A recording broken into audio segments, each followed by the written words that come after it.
Hello!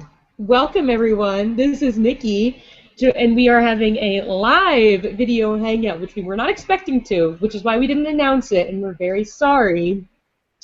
But we thought we might have technical difficulties, so we thought maybe we'll just do it if it works, and then if it doesn't work, that's cool. Then we didn't promise anything that we can't deliver on. So now we are going to talk about comedies with Georgia Beers. Hello, Georgia. Would you like to say hello? Hello, Nikki. How are you? I'm lovely, and I'm so glad I can hear you, and you look amazing. Thank you. I'm more shocked that you can hear me, quite frankly. I know, I am too. Normally, we can't see Georgia. I just signed because, my microphone hates me. I know, but today it was extra special because we couldn't hear her. But I could see her, and your hair looks lovely. Why, thank you. Mine, I didn't even look at this. This is just how naturally flawless I am. I didn't do anything to it. You have that awesome haircut where you could just wash and go. Just wash and go. I go like this a lot, and then it just happens, and then it's cool. Don't worry about it. Yeah. So we haven't done a show in a really long time. It's a long time. We're a little rusty. I know. And I might be coming down with the flu, hence my paleness. I have requested of Nikki that should she have to throw up, she do so off screen. Therefore, none of us will have to sympathy puke. So, but look what my wife brought me. She brought me dual action Lysol wipes, so that I can wipe down everything after I touch it. Allie's leaving. She heard me talking about you possibly throwing up. She's like, not interested. I'm not interested in that. That's okay, Callie. That's okay. It's fine. Whatever. So, yes, I'm not feeling fantastic, but I am feeling like talking about movies, so I don't really care. It is better to look good than to feel good. That's what's his name always said on Saturday Night Live. But normally, and what the plan was it was going to be me, Georgia, and Melissa, my favorite constant companions in cyberspace. Mm-hmm. But Melissa's birthday is today. Happy birthday, Melissa! Happy birthday, Melissa! You're probably not watching because you're probably busy birthdaying. But yeah, she's been birthdaying a lot.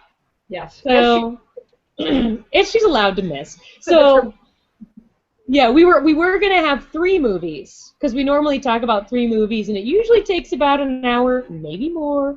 But it's just me and Georgia today. So, and we didn't know it's just us. I know. I'm sorry.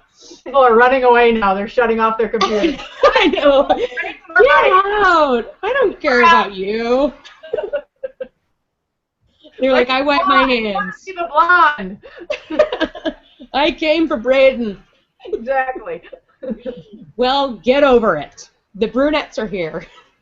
So we were going to talk about 3 movies, but then we didn't know if Melissa was going to come, so we didn't really want to pick a 3rd movie in case she was going to come, and so that she could pick her movie. So I was like, oh, screw it. We talk a lot anyway, so it's not like it matters. We can probably stretch 2 movies for as long as we want.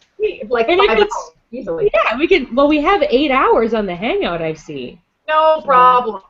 We can totes do 8 hours. Absolutely. I've done 8 hours in my sleep. See what I did there? Yeah, so this is, of course, Flicks and Swizzle Sticks, a cocktail hour production, as you can see here. But we are, yeah, thank you. We are brought to you. I'm really good at marketing myself when I can just click a button and make it happen for me. Nice. Yeah, so we are, as always, brought to you by Audible. So if you want to sign up for Audible, if you wouldn't mind doing it with audibletrial.com/cocktail hour, and then we get a little teeny tiny bit of money from it, but which helps us, you know, make these fantastically amazing and not awkward podcasts for you. Riveting. Riveting. I'm riveted. Georgia, what are you drinking tonight? I can probably guess. Go ahead, guess. Is it a Catmint and Diet Coke? It is a Diet Coke. No. I have to tell you, here's the story. I was going to have wine because there's a really nice bottle of wine downstairs, but it's slightly early. Yeah. It's better for rum. Yeah, and I want to make sure that there's wine left when my wife gets home. Oh, that's a good idea. You know, when she comes home from work and the wine bottle's empty. And you're like, well, it's Nikki's fault, so. Yeah. So I know that Melissa also drinks these. So in honor of her birthday, I thought I would drink something that I at least knew that she would drink if she were here. So that's very, very kind of you. Now I am drinking water. Tell us why. Tell us why. I could pretend like it's rum and Coke, but I don't lie. Actually. I will. I'll get there. All right. Maybe in 2 days I'll have a rum and Coke and think back on it and pretend like I was doing it. Awesome. How does that sound from everyone? Yeah, so we wanted to talk about movies that, well, basically I made Georgia pick because she hasn't picked one. You haven't picked a show, I don't think. I know, I fail. Ever. I admit it, I fail. You fail. Yeah. So I said, well, I'm not picking one. You have to pick one, Georgia. Damn it. But I said it a lot nicer than that, sort of. Or a lot, depending on, yeah. how you do it. Yeah. There may have been an F-bomb or two. Yeah, there might have been a couple reminders or 2 or 3. So Georgia wanted to do comedies, and it's funny because she was like, I want you to guess which movie I've done. We both quoted it in the last month. And I was like, oh, it's Airplane. Yes! Because 30 and 35-year-old movies, and we're still quoting them. I know. I don't know if that's cool yeah, or sad, Nikki. Is it cool or is it sad? It's amazing. It's cool. Anything we do is cool, I'm pretty sure. Okay, if we decide that it is. Cool is very subjective. And if you decide it's cool, then it's cool. Learn that, audience. I've decided it's cool. For future reference. Yeah. Okay. If we decide it's cool, then it's cool. All right, then. Who cares? Cool. Yeah, as long as we think it is, we're good. Yeah, but honestly, we tend to quote this movie on kind of an embarrassing amount of times daily. But Airplane came out in 1980. I know, isn't that frightening? Yeah, it was, Georgia, I know you're going to, don't flip me off. It was the year I was born. All right, I won't. I have no issues with you talking about that at all. Okay, I don't believe you. Yeah, I see that. See what? What? I don't understand. I don't know what you're talking about. Oh, I got something for you. Okay, yeah, so Airplane from 1980. Oh. It's about an airplane crew takes ill, similar to me, but much worse. That's the year you were born, isn't it? Is that the year you were born? That is the year I was born. This movie came out before. You probably weren't even born yet. Melissa was 2. I was 12. You both suck. I hate you. I know, but I caught up. It's okay. Go ahead. I had to get it out. Now I feel better. It's okay. I'm so glad you feel better. But see, the thing is, I credit this. I think that this movie is supposed to be based, I think, on like March 5th, 1980, I think. I think I saw that in the things. I wrote it down, but like it's back here somewhere in my brain. Yeah. But I kind of credit this movie, which Melissa would call a satirical parody. Melissa, yes. Well, Melissa likes to teach us what the things actually are, because we don't know the fancy words. We're not smart enough. But it is about an airplane crew taking ill, and surely the only person capable of landing the plane is an ex-pilot afraid to fly. But don't call him Shirley. Don't call him Shirley. Don't call him Shirley. But I actually credit this movie for happening when I was born for the reason that I am how I am. Because I feel like I'm kind of a satirical parody of a human. I love that. entire life is based on making fun of things. And that's completely agree with that. But so I'm kind of a satirical parody, and it's Airplane's fault. Yeah. And my father's. But that's beside the point. And there had been movies like this well before this. Like I think the first ever movie that made fun of another movie was like a silent movie in 1905. Okay. I don't remember what the name was, but it was like it was made by the same producer that made the film that he was parodying, so I'm assuming it bombed, and then he was like, well, let's make lemonade. For all it's worth. Yes. And, you know, there's a bunch of Abbott and Costello movies up, you know, through the decades, and where they take a film and then just poke fun at absolutely every possible thing that you can poke fun at.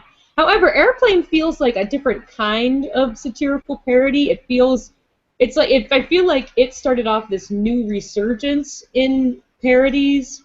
Okay. And because, like, when you look after Airplane, there's so many more of them. I mean, Leslie Nielsen had a completely new career after this movie. He did. He totally did. The Police Academy stuff, Make a Gun.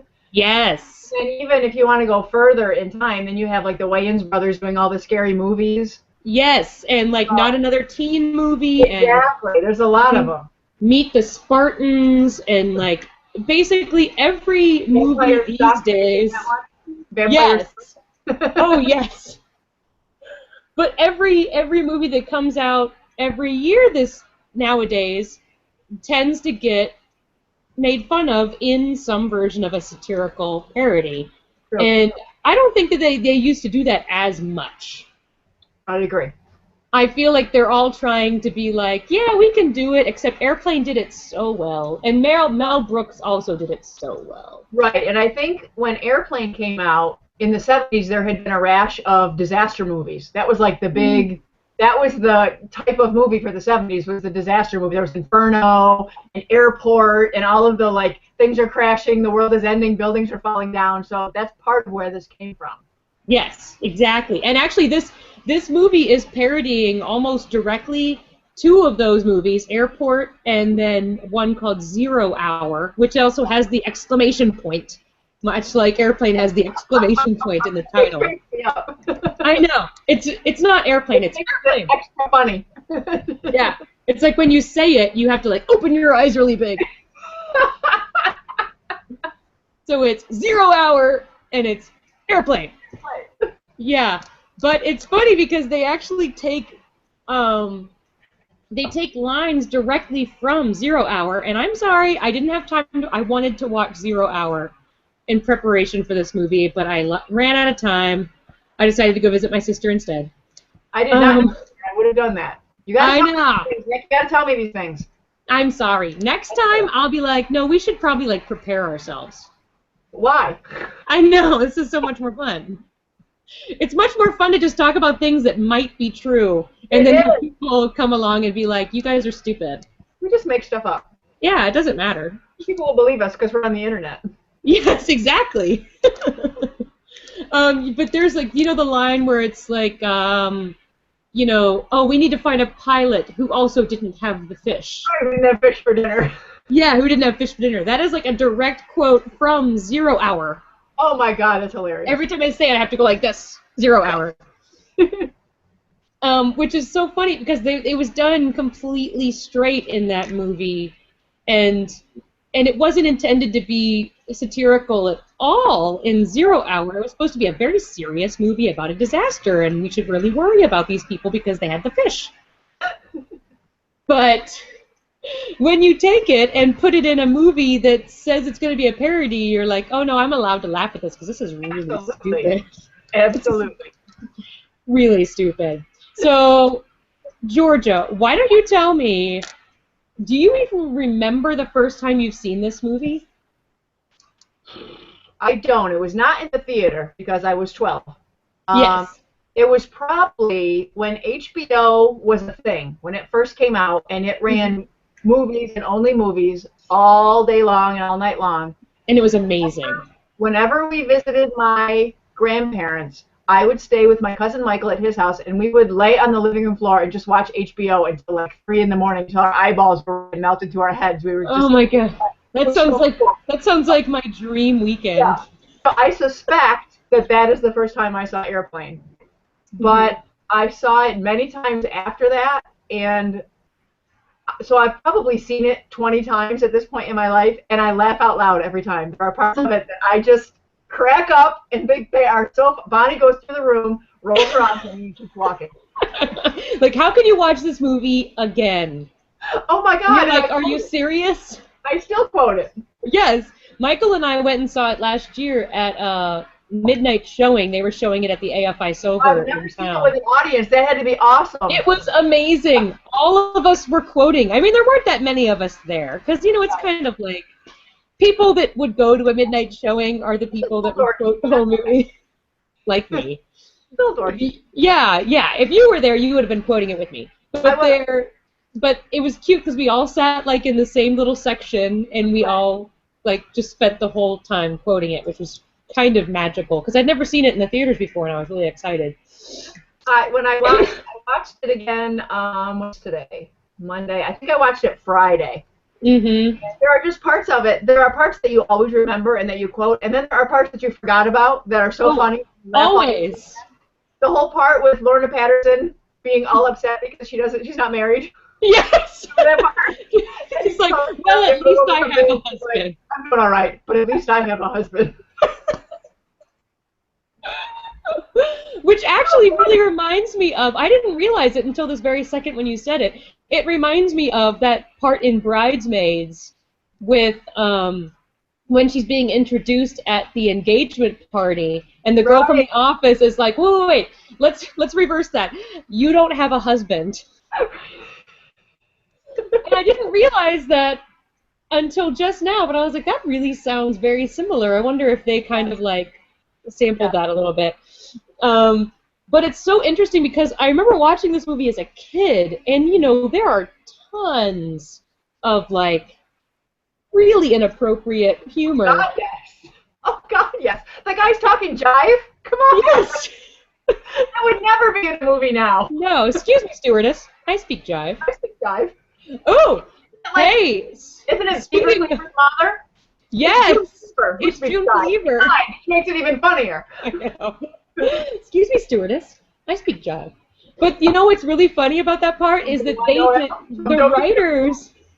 the writers didn't write the guy's lines on that because they honestly had no idea what jive was like. So they were like, just talk like black people, and they were like, okay, we'll talk like black people, or what you guys think that we talk like. There are so many lines in that movie. There are so many lines that. So many. Jim never has a second cup of coffee at home. Me and Kate do that to each other. I'll be like, Kate never has a second cup of coffee at home. Kate never vomits at home. Oh my God. It's just gonna be me cracking up like an idiot. I know, but it's my favorite. But the thing is like every age that you watch this movie, you appreciate it on like a different level. Like when I was a kid, I thought it was hilarious. Mm-hmm. But mostly it was because of Johnny and him making little origami things out of paper. I was just going to say that because Johnny is friggin' hilarious, but he's not the butt of the joke. No, never. It was 1980. They didn't make fun of him at all. He just was hilarious. Yes, and he was like such an important part of this movie because he's making fun of literally everyone, and everybody just like, oh, Johnny. Like nobody ever pays attention to him. But like when I was a kid, Johnny was my favorite because he was goofy. Of course he was. What are you saying, Georgia Beers? But like it's that kind of humor that kids can appreciate, where it's like goofy and weird and loud and silly and it's an airplane. It's a big white plane with a little red stripe. It looks like a big Tylenol. And there's like 3 times in the movie where Lloyd Bridges says, "Johnny, how about some coffee?" And he goes, "No, thanks." Which reminds me of, has the president called? No. No. No, which is Veep. If anybody hasn't watched that, you should. It's very, very good. Yes. So, but I mean, then I remember watching it when I was a teenager, and I thought it was amazing, and I didn't really remember much of it. You got more than joke. Yeah, and then I was an adult, and I became like now my favorite part of the movie is don't give me that white zone shit again, Patty. And it's such a subtle part of the movie because there's all this action happening. Right, if you're not listening. If you're not listening, which when I was a kid, I didn't listen because I was like, oh, it's just airplane announcements. I'm not paying any attention. But it's a man and a woman who are obviously married, and it's just the regular announcements. There's no parking, and the white zone is for loading and unloading. Loading and unloading passengers. And there is no parking in the red zone. And then if the man jumps in and he's like, there's never been any parking in the white zone. The red zone is for blah blah blah. And then it's like, I know what the problem is. You want me to get that abortion, don't you? Vernon. His name is Vernon. Yes. And now that part of the movie is like, it's my favorite because it's so hilarious. And you know what I learned when I was, obsessively note-taking? Is that those were the actual voice actors from the LA airport. Really? That made those announcements. Oh my God, that's hilarious. And they're actually married in real life. Oh my God, that's even funnier. I was like, that literally made my life. That is hilarious. Oh my God. I know. And for those that are paying attention, the white zone is actually the one for loading and unloading, and you can't park in the red zone. There's no stopping in the red zone. There's no stopping. There's never been stopping in the red zone. But you know what part I always forget every single time is the time when he goes back in memory and he's telling everybody about their story about him and what's right. Yeah. I always forget that part. I forget about them going into Africa and playing basketball. I always forget Ethel Merman every time. Ethel Merman is hilarious. I know. And apparently she required that they allow her to use her own hairdresser. Well, that's not shocking. Yeah, and she couldn't film until afternoon because it took her 4 hours to get her hair set. Oh my God. So she was a diva. So she was Miss Diva, Miss Ethel Merman. Yeah. Bless her. But I mean, this film, it only cost $3.5 million to make, and it took them a month. It took them like 34 days to make. They made their films gross in the first 2 days of it being in theaters, which is insane. Wow. So it was almost like all profit. Yeah, especially back then, because movies didn't make what they make now. Exactly. So they did very well. And I'm sure nobody expected that. No. There are so many little subtleties in that movie, and you got to watch it over and over just to pick them out. There are things in the background. There's one thing that makes you laugh out loud when they're starting to crash. Yes. They cut to the cabin, and Leslie Nielsen is doing a pap smear. Yes. And he's like, "What is going on up there?" Oh my God. Yeah, actually, Leslie Nielsen, I mean, he wasn't the only one that was like a complete straight man up until that point. Most of the actors in the movie had only done dramatic roles. They weren't comedic. Robert Stack. He was Mr. Drama. Like Bridges? Yes. They were all very dramatic actors, and that's why it worked so well, because they would deliver these lines completely deadpanned, and you would just be like, how are they not laughing? I don't understand. Takes off his sunglasses and he's got another pair on. Yes. Oh my God. You would never know that Leslie Nielsen was a comedic genius. Right. Oh my God, he was amazing. But he is. I mean, he got a lot more slapstick the later movies that he did. Because after this, I mean, he basically only did comedies. Right. Like I've only known Leslie Nielsen as The Naked Gun and Airplane growing up. Like I didn't know that he existed before he was like 50. Well, I thought the same thing, and then he was in Nuts with Barbara Streisand, and he was like the abusive John, and I really had a hard time with that because I can't picture that. He was like Mr. Naked Gun, Police Academy, Airplane my whole life, and then I watched this movie, and he's like beating the crap out of Barbara Streisand. He was just evil, and it was really hard for me to absorb. I don't think I can watch that because it's a great movie, but it was really hard to wrap my brain around it. Because it's Leslie Nielsen. When I think of Leslie Nielsen... Great hair, by the way. Oh, I love to see. Amazing hair. How fantastic is all white hair, Georgia Beers? Oh, shut up. We're not having this discussion, Nikki. It's beautiful. On men, it's beautiful. On me, no, not so much. Whatever. Anyway. What's Melissa? I need backup. Sorry, you're all alone now. Correct.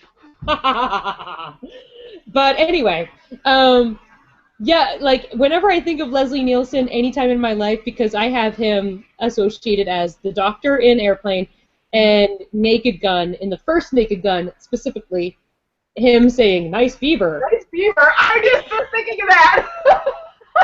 Of course you were. And then when he's sitting in their car and they're on that stakeout and he's eating those red-dyed pistachio nuts. Oh.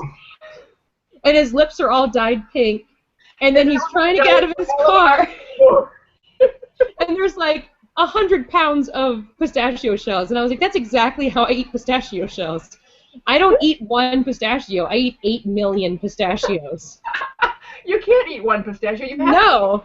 The rule. I only eat one of my weight in pistachios. That is one serving for me. Because it's fantastic. Oh my god. But there's so many things like for harkening back to the movie that it was based on, like where they have Kareem Abdul-Jabbar as the flight crew. Yep. It was because they had a pro football player in he was the pilot in 0 Hour. Got it. Yeah, so, and I love how they're always like, hey, aren't you Kareem Abdul-Jabbar? And he's like, no. My dad says you don't work hard enough on defense. Listen, kid. You tell your dad to try busting his ass running up and down that court. Oh my god. And then whenever he passes out and then he's in full Lakers gear. With like he's got his goggles on and everything. Yes. Oh, and I love the pilot just cracks me up every time, and he's just like, well, and again, you like gladiator movies? He was Mr. Mission Impossible, which I used to watch every Saturday. He was, he was a serious actor. Never did anything funny, and the way he delivers those lines. Have you ever seen a grown man naked? Do you like gladiator movies? And I guess and like seriously, if you're expecting somebody to be like really slapstick and funny, and if they don't deliver it in a really dramatic way, that's not very funny. Yep. But if you're asking a little kid if they like gladiator movies and you're that guy, it's the funniest thing I've ever seen in my life. And that kid is awesome because after Kareem Abdul-Jabbar yells at him, there's like a really long shot of the kid where he's just like blinking. Yes. Like 6 or 7 seconds long, and he's just like, it's hilarious because it's so long. I know, and he's like, no, I'm just gonna go with it. You go, kid. You know what's going on. But it's so funny because like they Zucker, Abrahams and Zucker, they said that they were disappointed because there were a lot of like the little teeny tiny jokes that are kind of pilfered throughout. Yep. Movie that they thought was hilarious, but that nobody really thought was that great. Like with the watermelon falling and like a bunch of little bits that like you're just like, oh, that's just a little thing. It's a weird thing. The shit thing. Yes. And oh my god. Let's get some pictures, and then they take all the pictures of the walls. Yes. Let's get some pictures. And I love it when the wife is there, and what's the name of the guy who's the general? What's his Robert name? Stack. Robert Yeah, Stack. Stack. And the pilot's wife is just like grabbing his chest and like, oh my god, it's so good. And I feel like every parody movie since then is trying to capture like the essence that was Airplane. They're like, it was such a perfectly done movie. We have to make it as good, and it's never as good. I went to see Scary Movie, the first one, in the theater because I so hoped that it would be as good as Airplane, and I hated it. It was Oh, not. I know. Well, and you know I what? saw it in the theaters too, and I was like, I mean, it was funny. It's okay. I'm not a fan of the Wayans brothers. Their humor is not. It's a little teenage boyish for me, but Mm-hmm. I Which was is really basically me. you. It's me. I didn't want to say it, but it's you, Nick. It's basically your humor, Nikki. So Yeah, so you probably liked that movie, where I, being the mature adult that I am, an adult human didn't think it was as funny. Like, well, okay, Georgia Beers, but I mean, I don't love those movies though. I mean, I'll watch them if they're on, yeah, but I don't. It's not like I ever sit down and I'm like, I have to watch Scary Movie right now. yeah, I don't. But there are times when I'm like, I need to watch Airplane right now. There's only one thing that can cure me of my bad mood, and it is Airplane. Which is streaming on Netflix, so go watch it right now. Go watch it. Yes. Yeah. Actually, I think both of our movies. Yes, because I watched both of them. I just watched the other movie about 2 hours ago. When I was supposed to be writing, don't tell Melissa. I'm gonna tell her, Melissa, Georgia wasn't writing. Well, I mean, it's hard to not watch it because it's really good. We could actually talk about that one. Oh, actually, first I want to go over, because the foreign titles for this movie are kind of really funny. Okay. Most of them are like, tighten your seatbelts, the pilot is gone. That's the one in Brazil. And then, is the pilot flying with us from Poland? Or help, we're flying from Norway. So basically, it's just like, you could just call it Airplane in your language. But they always make it like crazy, and it makes you giggle. Well, that makes me think of all the news broadcasts during the movie, where yes. They go to different countries, and then they have that like one the guy with the Nation, and the guy in Face the Nation is like, they knew what they were getting into when they bought their tickets. I say, let them crash. And then the guy with like the drum, and then camera shift, and he goes. He does. He changes cameras. Oh my god, that makes me laugh so hard every time. I say, let them crash. Oh, but if I don't think I know a single human that hasn't watched this movie. Oh my god. But that would be really silly if they didn't. You have to watch it. Anybody who hasn't seen it. They absolutely have to watch it. You'll at least chuckle, I promise.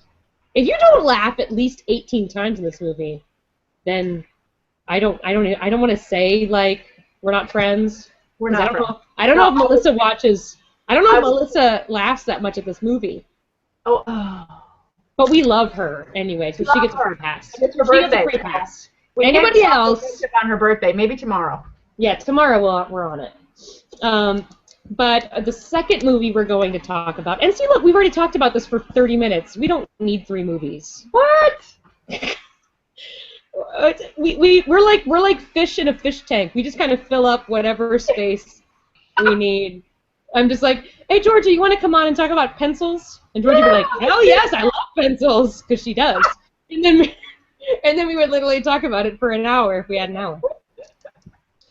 Anyway, so the next movie is Clue. This was my choice, although it basically is Georgia's choice too.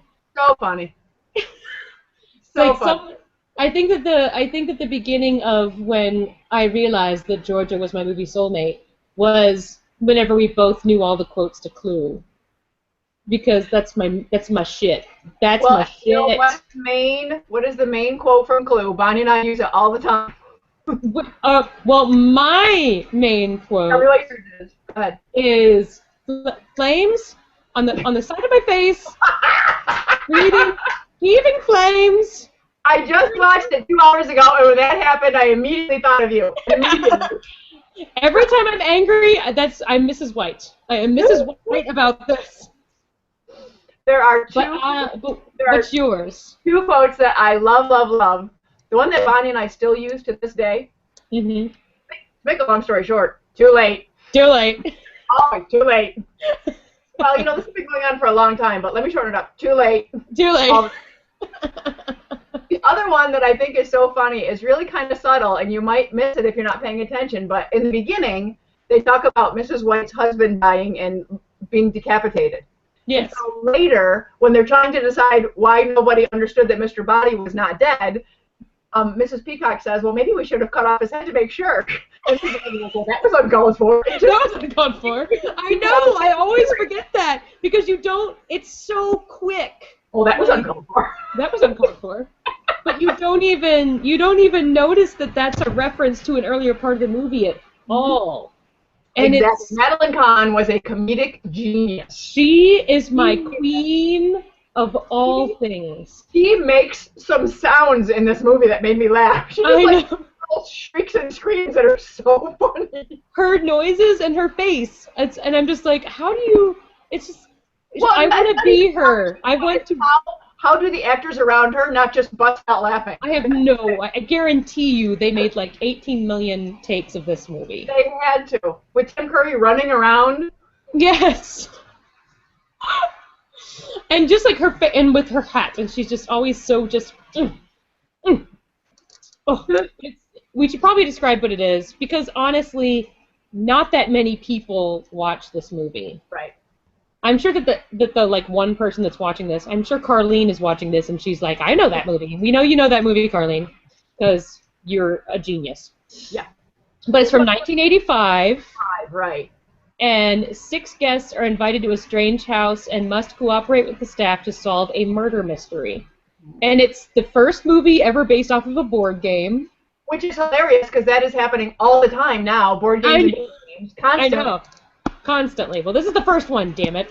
And when people would go to the theater to see it, you would get those little cards, like where you could write down clues and who you think might have done it. Which I don't do that when I watch the movie, but I should, because even whenever I'm.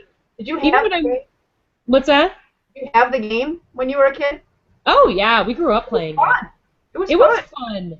Well, I love a good mystery. Yeah, I was good at it. Yeah, I bet you were.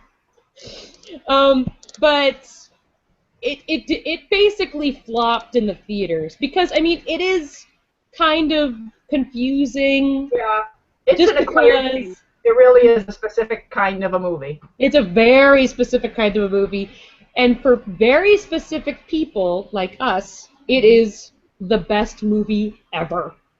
But when it was coming out, they had shot 4 different endings. Right. And depending on which theater you went to would have the different ending. So you could see the movie 4 different ways, and I think people were like, I don't want to choose my own adventure and have to pay to see a movie 4 times. Right. So you can understand why it flopped. I think that they probably, if they had just left it as they have it now, which is showing all 4 endings at the end, and then, oh, this is what really happened. Right. It's like basically Wayne's World ending. If anybody saw that movie. But it's all, oh hi, Finners. There's George's adorable dog Finley. Say hi, Finners. But you can understand why it kind of flopped, but it became a cult classic after that. Mm-hmm. I mean, whenever apparently Kate moved in whenever because we used to be roommates. She moved in. Shut up. Whenever I wasn't at home, I was like in Pittsburgh because my uncle had a heart attack or something, and I had to be gone the weekend that she was moving in, right. And she knew that we would be like best friends, maybe more. When she saw that I had the DVD, I see you. When she saw that I had the DVD of Clue, because that's her family's movie. Ah. I always know that, like, if we're gonna have like a family night, if we can pick one movie to watch, Clue always wins. Right. And we watched it this past week, and we laughed out loud the entire time. I never stop laughing because it's always so funny. I love Mr. Green. I love him so much, and he's the homosexual. Homosexual. And it's like an Yvette with the large testicles. And oh my God! I couldn't take my eyes off her breast. That's so weird. You? No. And she's in everybody's face. Everybody at one time has an eye full of her boobs. That's actually how she won the role, because she dressed up as the French maid. I believe it. Very well endowed. Yes. So they were like, well, that's Yvette. Because like a lot of big name actresses were trying to get that role, and they were like, no, this is the chick. Interesting. I don't remember. I wrote it down here somewhere. Please hold. Jennifer Jason Leigh, Demi Moore, and Madonna were all considered, but when she went to our audition in a French maid costume, he was impressed with her comedic acting skills, but also her well-endowed figure. Her boobs. Yeah. Her boobs. He said there was no avoiding it. Really, there is no avoiding her boobs. Also, yes. I don't know if you know this about me, Nikki, but when I was a teenager growing up, the Go-Go's were my thing. Ooh. The Go-Go's. Yeah, so there's a Go-Go shout-out. There's a Go-Go appearance in Clue. Really? Yes. The Singing Where? Telegram. The Singing Telegram. Oh, that's right. That's right. Yeah. She is from the Go-Go's. Yep. I even knew that, but I just completely forgot about it. I'm sorry. That's all right. I'm getting dark. I'm getting dark? I gotta turn on the light. Hang on. Oh, no. Is that any better? Oh, now I see you. Hi. Now you're in, like, contrast. You look like you're Instagrammed. Looks very nice. I am. But all the time. But all the cast is so good in this movie, except for Mr. Body. He's not very good. He's a singer in a punk band. Really? Yes, and the reason that they chose him was because he was in the punk rock band called Fear, which I'd never heard of. Okay. But he was chosen primarily because his name is Lee, L-E-E-V-I-N-G. I just got that! Oh my God, that's hilarious. And since Mr. Body will be leaving soon, that's why they picked him. And I'm like, are you kidding me? Are you making that up? No, I don't know. Somebody could have made it up and put it on the trivia. That is hilarious. Oh my God. I know. That is funny. I want it to be true. If anybody out there knows this for sure, can you please tell me? Because I really want this one to be true. But it explains why he's so bad. He's pretty bad. Because he's not an actor. And it's like his is the only voice that's overdubbed a lot. Yeah. He's not very good. Good. His part is small, though. That's good. Mostly yes, exactly. Exactly. But, I guess are there 3 endings or 4 endings? I'm trying to count them. There were 3. 3, that's right. I apologize. Oh, that's right. They did shoot a 4th ending. Okay. But they scrapped it. But this was when Tim Curry's character, who's the butler, where he killed everyone. Oh. With like a slow acting poison. And then escaped at the end. But they thought that was too much of a downer. It is a downer. It is basically a downer. But Carrie Fisher was supposed to be Miss Scarlet. Did you know that? I did not know that. I didn't know that either. But apparently she was in... Miss Scarlet had to be va-va-va-boom. No, Leslie Ann Warren is Miss Scarlet. Yeah. She was very good. Come on. I mean, but Carrie Fisher ended up going into rehab 4 days before, so it just didn't work out. The timing was off with the rehab. One of my favorite lines is when they ask Tim Curry who he is, and he says that he's the butler. And they ask him what he does, and he says, I buttle. I buttle. Oh, okay then. Oh, okay, that's nice. Oh, nice. And Eileen Brennan? Oh my God. I adore. So and fun. She's another actress that, like, she will play things so straight and they're so funny. You don't really realize until after that it's really hilarious. Right. Exactly. Exactly. And she's Mrs. Peacock. Mm-hmm. And she is stunning, and like I love it whenever everybody sits down to eat at the table, and she just won't stop shutting up about the soup and etc. And and the monkey's brains, though popular in Cantonese cuisine. But she was in Murder by Death. Have you ever seen that? I have not. Oh, Georgia, you should watch it because it's very Clue-like. It is. Okay. It's a parody of murder mysteries, which this is also a parody. I would love that. You would love it. I would love that. And it has, what's his name with the lazy eye Columbo guy? Peter Falk? Yeah. He's in it. He plays like a gumshoe in it. But it's all very, very parody. Okay. But nobody's ever heard of it. I had never heard of it before in my life. Actually, no, wait. I'm slightly lying.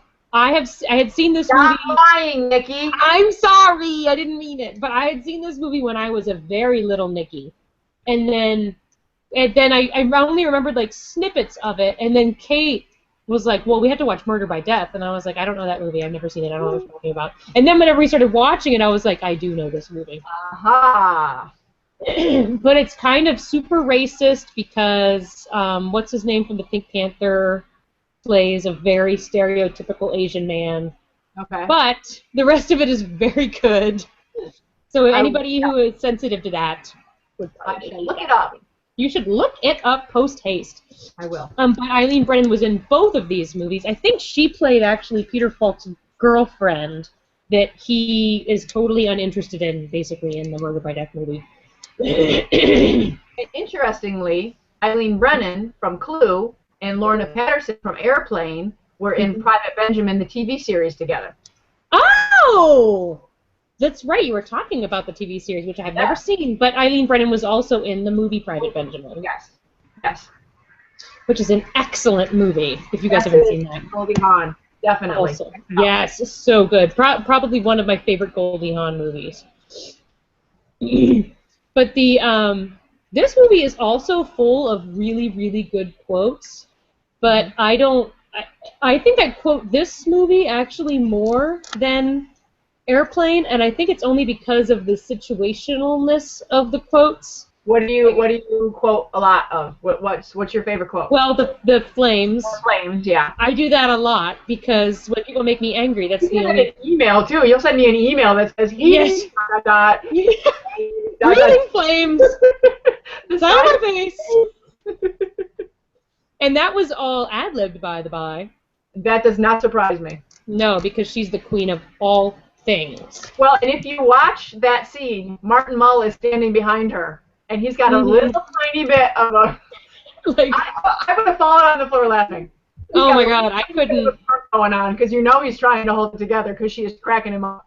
I could never, ever, ever do it. Like, it's too... I love comedies so much. Look at me now during this. I know, I can't do that. She's tired inside of 5 minutes. She can't. Oh, me too. I would be horrible. But I love it that, like, so many people keep dying. Like, you have Mr. Body, and I don't think I'm going to spoil any of this. A lot of people die. It's a murder mystery. Yeah. People die. And I love that they're always shocked and screaming. And, oh my God, it's poison! Ah! Smack. But then by the time Yvette dies, everybody goes in and they're just like, That's the best part. They just look and then turn around and walk out of the room. Yeah. You're like, what's one more? What's one more? Exactly. Yeah, and it's all about, it's based like around the time when the McCarthy hearings were happening. So there's like, yeah, so there's a lot of that. There's a lot of, they say the line, communism is just a red herring. Just a red herring. Yes, they say that like, in every ending they say that, which is kind of amazing. Oh, don't be silly. Communism is just a red herring. And there's lots of arguments as to how many bullets are left in the gun. Yeah. 1 + 2 + 2 + 1. No, it's 1 + 1 +. Well, even if it was, then it would be 1 + 2 + 1 + 1. It's still not. Yes, it is. Yeah. And I counted it while I was watching it, and it is 1 + 1 + 2 + 1. 1 plus 1 plus It's 2, two which is plus- 5. Right, okay, which good. is 5. There should be 1 bullet left, and there is. So there. But then also one of my favorite lines, which is like the last line in the movie. I know what you're going to say. Yeah. And Mr. Green, or Professor Green? No, Mr. Green. Mr. Green. And he's been gay this whole movie. Yeah. And he's very upfront about his gayness. Yep. And, like, especially whenever they're all splitting up and everybody wants to be with Yvette, and he's like, no, thank you. No, He just, like, walks away. They're like, I'll go with you, I'll go with you. He's like, no, thank you. No, thank you. But then the very end, and he's like, yeah, that J. Edgar Hoover call was for me. And he's like, I'm going to go home and sleep with my wife. And I feel like he is, like, the most underappreciated guy. I agree. In Because the world. Lenny. That's why he was Lenny and Squiggy. He was Lenny on Laverne and Shirley. I know, and you can't get more slapstick than Lenny and Squiggy, but he is a comedic genius. He's also freakishly talented. He's in every Christopher Guest movie, and I am a hardcore Christopher Guest fan. He is brilliant, that guy. He's brilliant, and he wrote like all the music in A Mighty Wind, and that soundtrack is stunning. I listen to it all the time. All the time. That doesn't surprise me.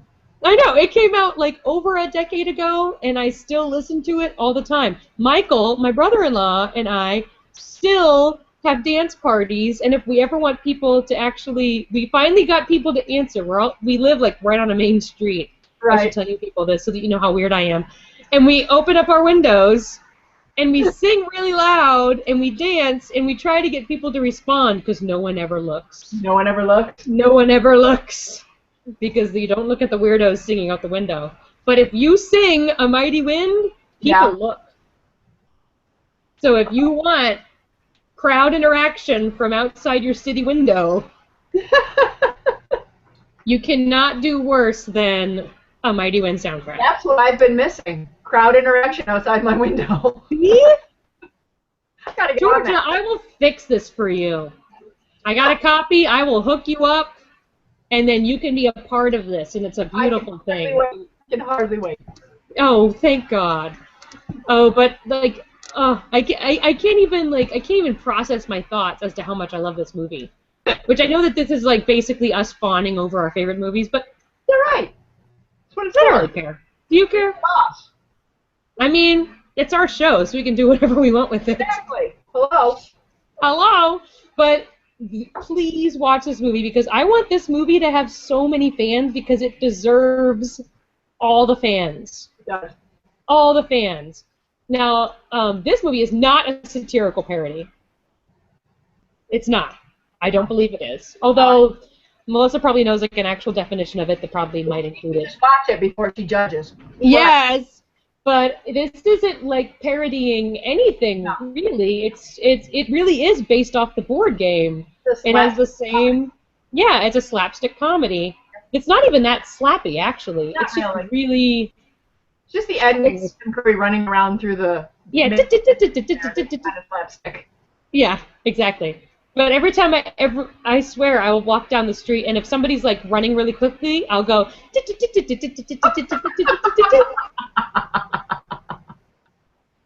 that's the song that keeps going. Every time they do a different ending. But if I see someone scurrying, I'm like, oh, they're off to the lounge. And then we head to the ballroom, and then everybody goes. If you guys watch that, then you'll know what I'm talking about. You'll understand. Yeah.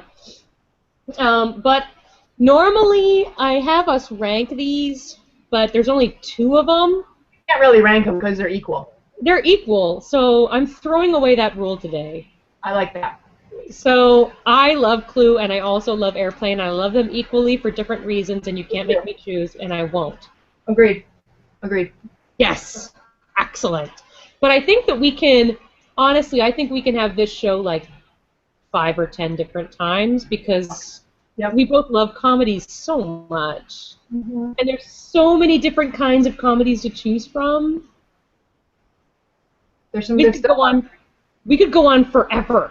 Yeah, we could. We shouldn't, but we could. We shouldn't. People probably don't want us to, but that's okay. We can do it anyway. Good.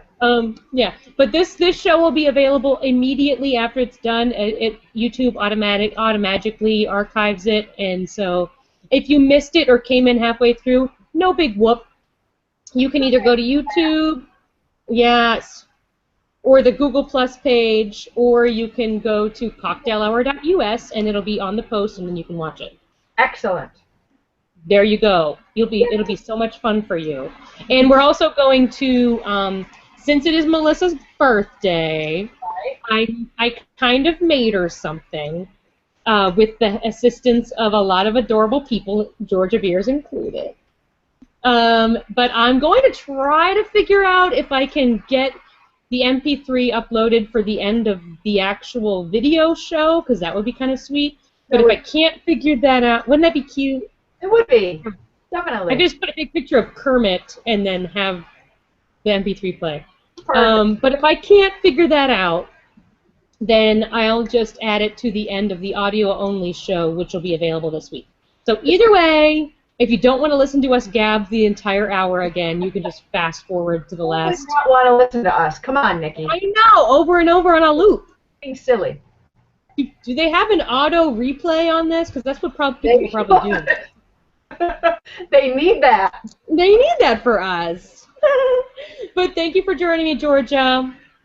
And we haven't planned our next show yet. Well, next month, I'm finally getting my wife and brother to do a family show next month. Awesome.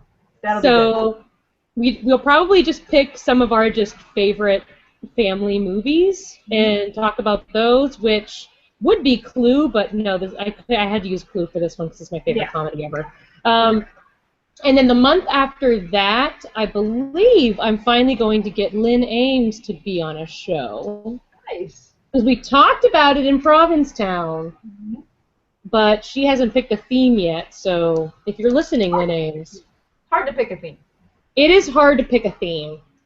But it's not hard for me because I don't have to do it when I make some other people do it. That's true. You have the easy job. I got the easy job. I just have to show up. Right. And I bring notes. It's fine. I know. You're rocking. Yeah, right? It's like written up. Hashtag impressive. Yes. Hashtag. Impressing you. But, you know, I love you, Georgia. And I'll probably talk to you, like, in 5 minutes. But thank you, everyone, for joining me and Georgia, if you joined us. If not, thank you for watching it later. And we'll talk to you later. Bye!